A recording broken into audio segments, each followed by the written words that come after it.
Hey everybody, today for Circles lesson number 3, we're going to talk about some rules that relate to angles.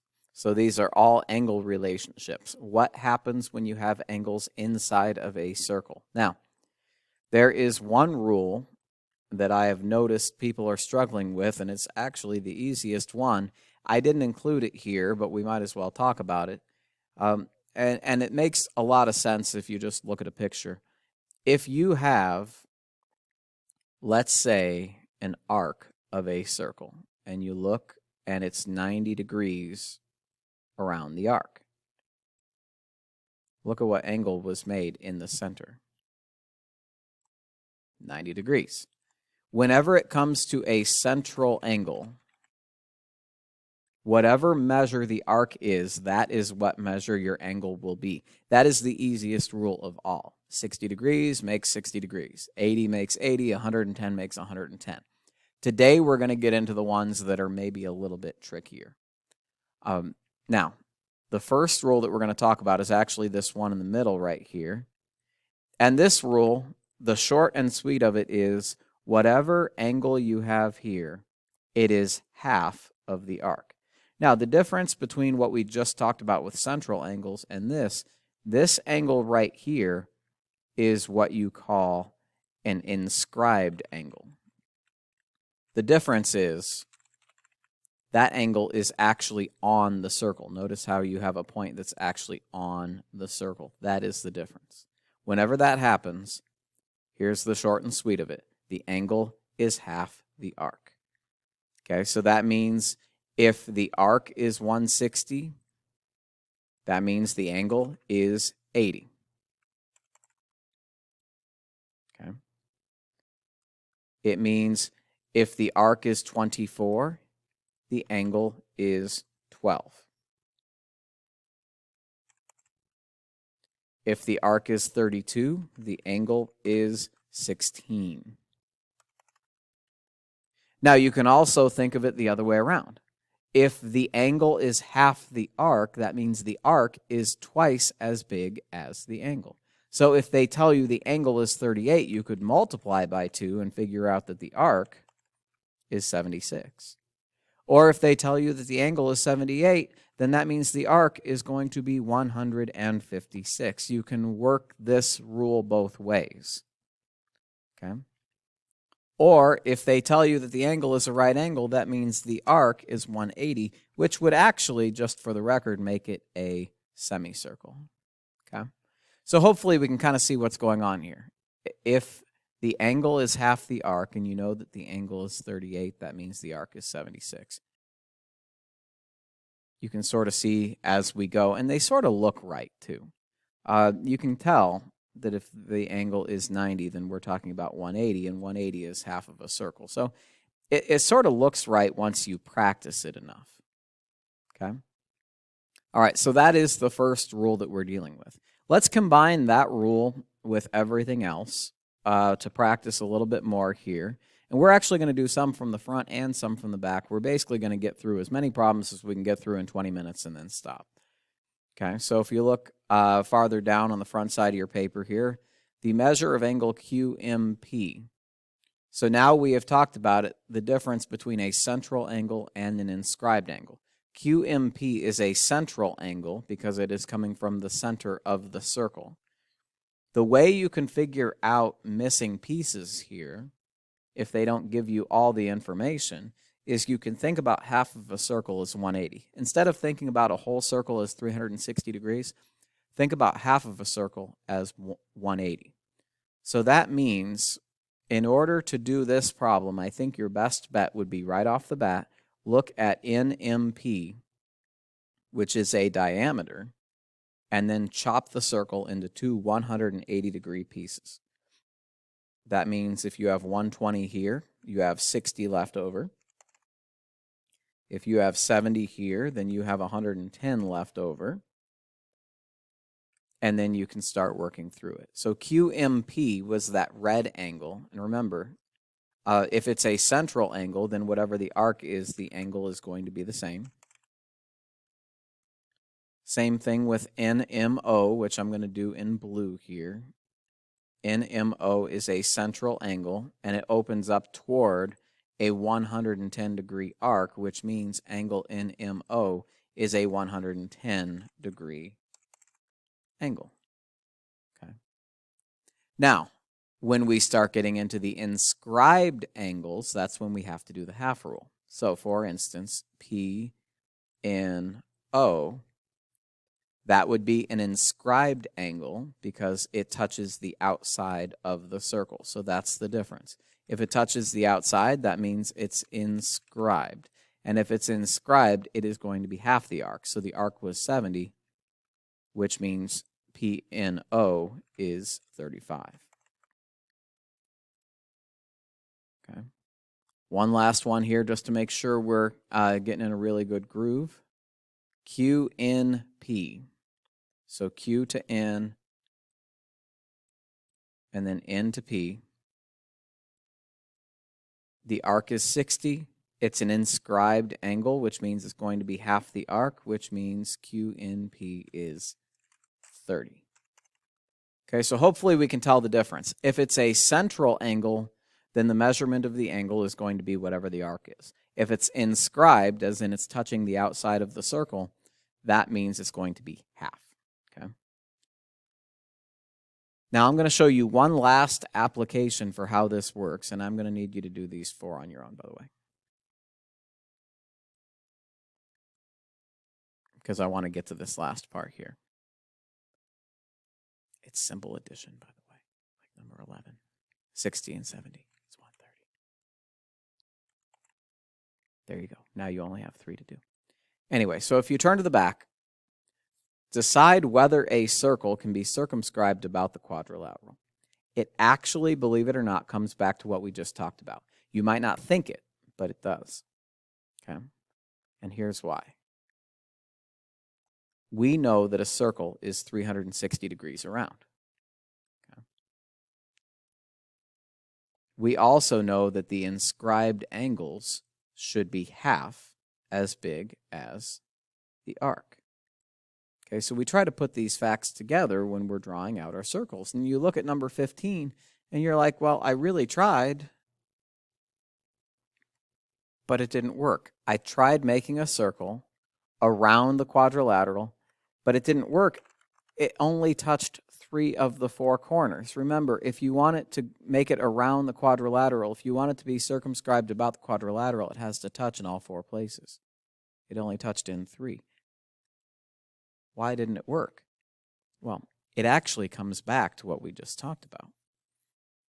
Since the inscribed angles are half the arc, and all of the arcs in a circle add up to 360, it means the opposite angles have to add up to 180 if you want it to work. Okay? And if you look at this, you've got a 130 and a 70. They didn't actually add up to 180, so there was no way to make these 2 arcs add up to 360. Let me show you what I mean on 16, and you'll maybe understand where I'm coming from here. If you look at problem number 16, at first glance, you think it's not going to happen. And then you draw it out, and you realize it worked. The reason is this 50-degree angle has a 100-degree arc because the angle is half the arc. And then if you also look, this 130-degree angle has a 260-degree arc. And what's 100 plus 260? 360 degrees. That's why it worked, because it came out exactly right. So it looks like it's just going to be a simple yes or no question, and it looks like something where maybe all you have to do is just try a little bit of trial and error, but it's actually all about the opposite angles. If the opposite angles add up to 180, that means the opposite arcs will add up to 360, and it will check out. Now, number 17, it may look like they didn't give you a ton of information, but they really did, because if you're talking about an isosceles trapezoid, then that means you're talking about same side interior angles. which means if you have a 60 here, you'll have a 120 and another 60 and another 120. I'll just write that in real quick because we're out of room. If you look at the opposite angles, 60, 120, 60, 120, they add up to 180, so they work. Now, for those of you who are drawing and you're like, well, I tried drawing it and it didn't work, what are you talking about? It may be based on the way you tried to sketch it out. The correct way to draw it would actually be like this, but it does check out. Okay. So hopefully as we go, we've got both the idea of what an inscribed angle is and a little bit of application. We could even use that on a problem like number 20 on the back, where if we know that 130 and 50 equals 180, that means we also know that 105 and x have to equal 180. So you could really just subtract to get it. So if 105 plus x has to equal 180, then that means x would have to equal 75. Okay, so you can use that strategy for a lot of different things. So remember, the angle is half the arc, and if the opposite angles add up to 180, then that means you can circumscribe a circle. It means the figure is inscribed. Okay, so that's what those words mean. Circumscribed means you can draw it around. Inscribed means you can put it inside. Now, number 19 would be one last practice problem relating to that, and then we need to get to the other two rules. Remember, the angle is half the arc. If you have two angles and they open up to the same arc, then that means those two angles will be the same because they have to be half the arc. No matter how they look, they have to be the same. So, in the case of number 19, if the arc is 110, then any angle that opens up to it has to be 55. All right. Now, if you look on the front of your paper, I know I'm going to have you go back and forth a little bit here, but if you look on the front of your paper, there are two other rules that show up in this section. And so normally we don't do the back together, but there are some examples that I think we should talk about really quick before we go. The best examples that I can think of are actually number 5 and number 8, okay? So what do we have here on question number 5? And I'm going to zoom in so we can talk about this problem in particular. Number 5, that angle that we're talking about, it is not inscribed, but it is not central. It's actually just sort of floating around in outer space. The way to figure out that angle, if you look at the formula, it's going to look a little bit scary. 1/2 of this plus this. But then you pause for a second and you realize, wait a second, when you add two numbers and then you take half, isn't that just an average? All you have to do for a question like number 5, when you have an angle floating in outer space, you look at the arc that it's pointing to on one side, then you go to the other side, and you average the two arcs. When you add and then take half, that's an average. So if you look at angle number 1, you have a 131 and a 33. Those are the two arcs. You've got one that it points to and then one on the opposite side. If you were to average those two numbers, that means you'd have to add them up. You get 164. And then you would take half of that. So take the two arcs. Those are called intercepted arcs, by the way, because if you look, you have this angle and it points this way. And when it points this way, the arc that it cuts off, so pretend that this angle extends forever. The arc that it cuts off is considered the intercepted arc. Anyway, if you take 164 and you cut that in half, you find out that angle 1 is 82 degrees.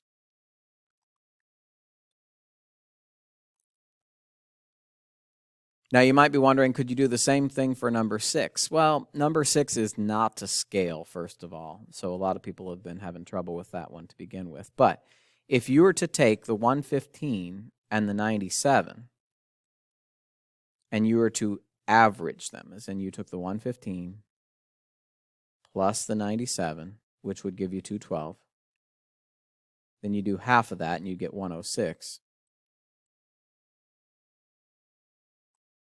The reason that wouldn't be the correct answer is because these arcs are actually pointed toward these angles. So if you wanted to figure out angle number 1, if this is 106 right here, 1 is sort of what completes the straight line. So you'd have to take it away from 180. So what you would end up getting here is 180 minus 106, which would be 74.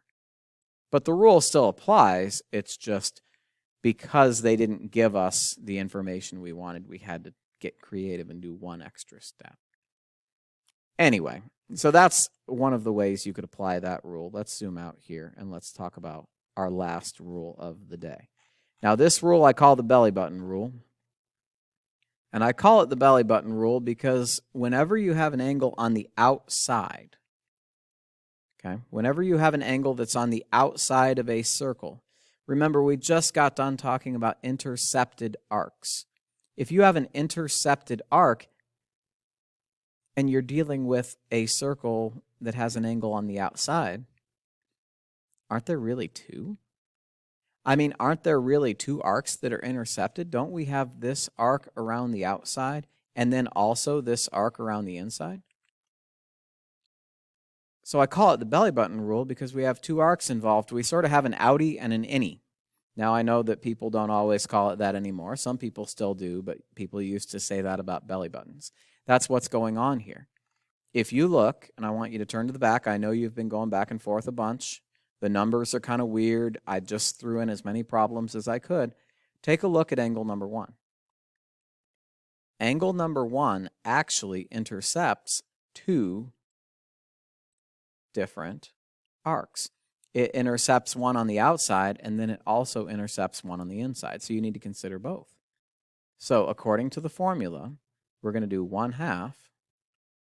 Then this formula has a minus sign. We're going to do outie minus innie.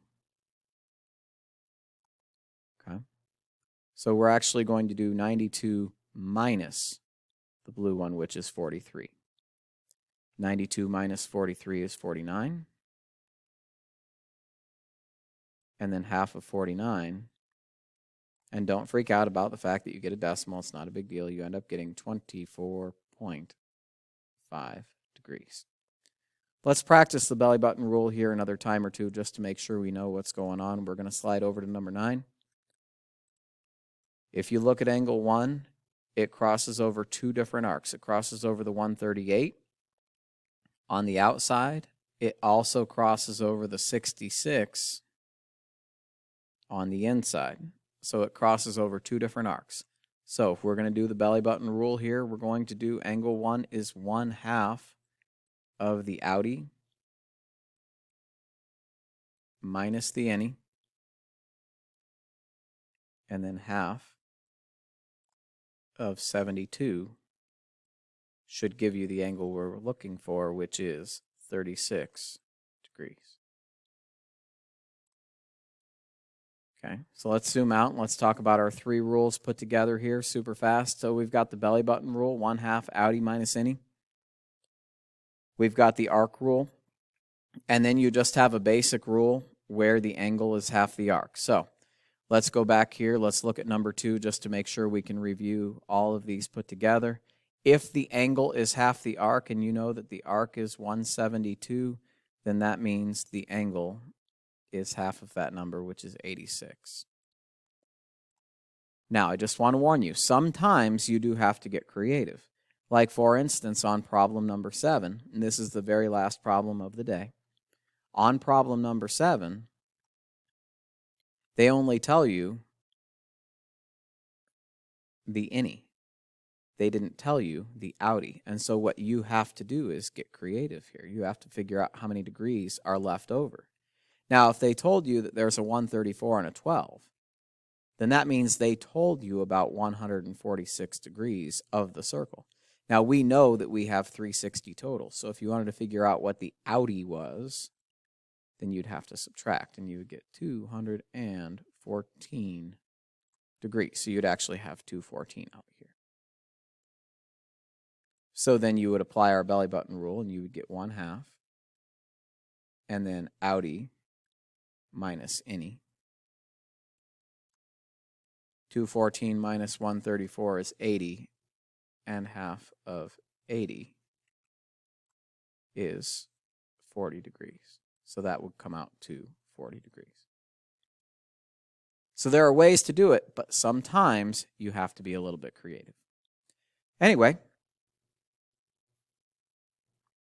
thank you for watching. I appreciate it. I hope this gets you started on your Circles 3 lesson. Take care of each other. Have a good day.